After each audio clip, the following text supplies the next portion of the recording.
Now here is where he really kicks in the old version with his better vocal, stronger vocal cord, because they're power notes.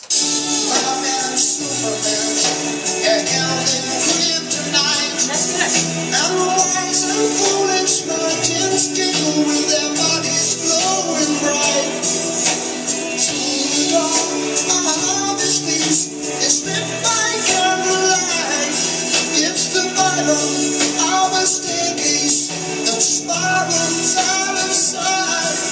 Okay, beautiful emotional note there. Here is the 1998 section of that.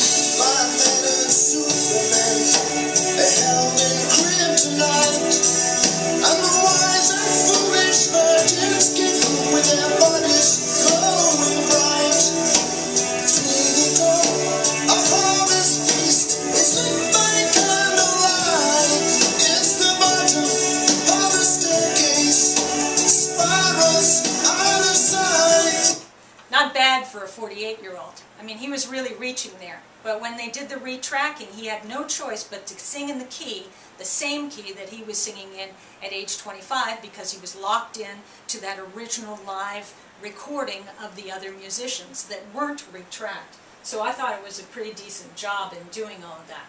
Now I'm going to hit the 75 here, and you'll see how he really picks up and goes into it pretty nicely.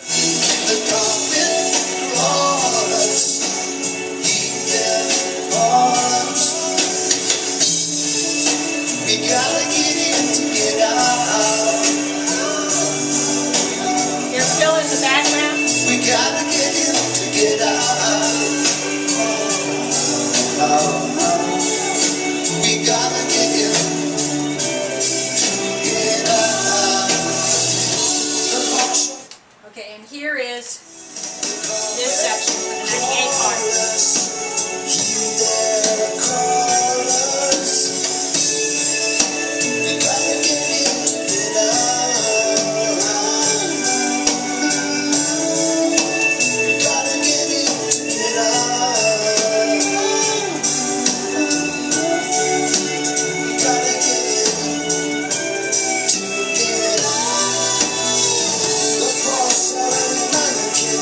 So we got into the porcelain mannequin here.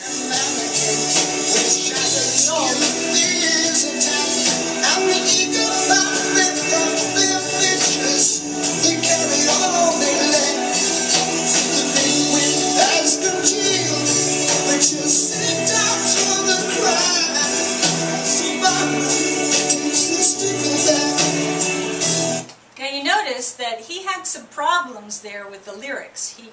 Phil always said that, you know, sometimes Peter had a hard time keeping up with the lyrics because he had all of his costumes, he had all of his movements on the stage and everything else. And to this day, he still has some trouble with lyrics. So if you'll really pay attention to the amateur vids that are coming out of the New Blood Orchestra / Scratch My Back orchestral tour, which is just beautiful, you can see sometimes he's using teleprompters or a laptop screen to the left or to the right of him to help him with his lyrics and then following along. But you know, that's something that happens with a lot of people, but he had problems during the staging of the Lamb, and certainly that line showed it. Whereas he was able to get it here on, of course, the newer version.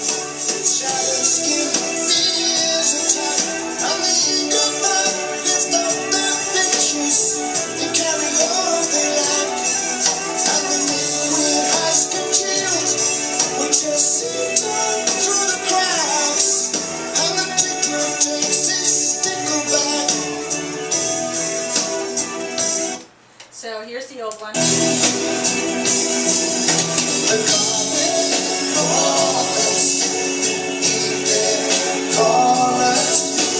Here's the new one.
what I think is in the re-release, retrack version, they did pick up the last line of the 1975 version so that it would sync up with the crowd reaction, because obviously it's a fan favorite. So hopefully you enjoyed this. Now you heard some of Phil's stuff in the background. As for his version, where he starts in Peter's range and then switches over to his old harmony phrase, and with Mike Rutherford on the background vocals, who did a decent job for his range. And at this point, I'd like to just really quickly tap into that so you can see what I'm saying when it comes to Phil's stuff. And I thought he did a really decent job. Okay, this is Pete's range. This is Phil.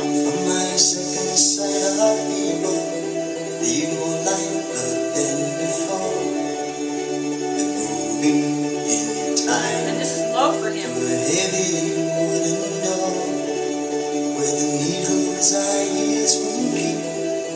Nice touch. Okay, now that's his harmony version, because that's what he used to sing in back of Pete. So he switches into that.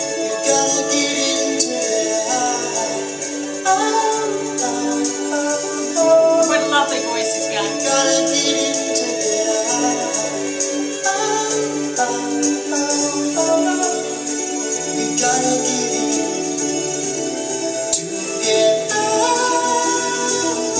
Okay, now he switches to Pete.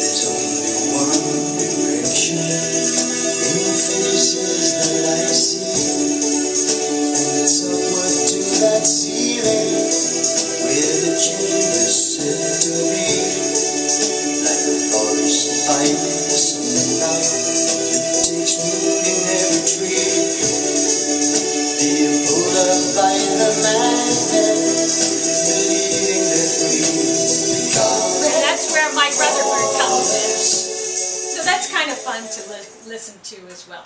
So I really, really appreciate that you joined me for this. And again, I'd like to reiterate that these videos are just for the fun of comparing and really nothing else. I've gotten some very nice compliments from a few people and some tremendous, well, how should I say, incredulous reactions as well, but all of which I appreciate.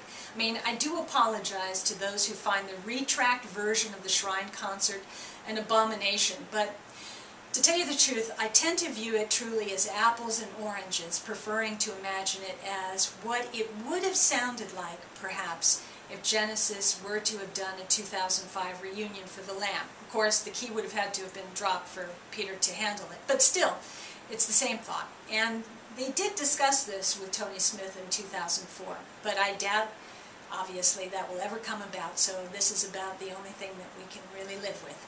It's an American fantasy football version, if you will, of The Lamb Lies Down on Broadway, thanks to RealWorld Studios and their Pro Tools use.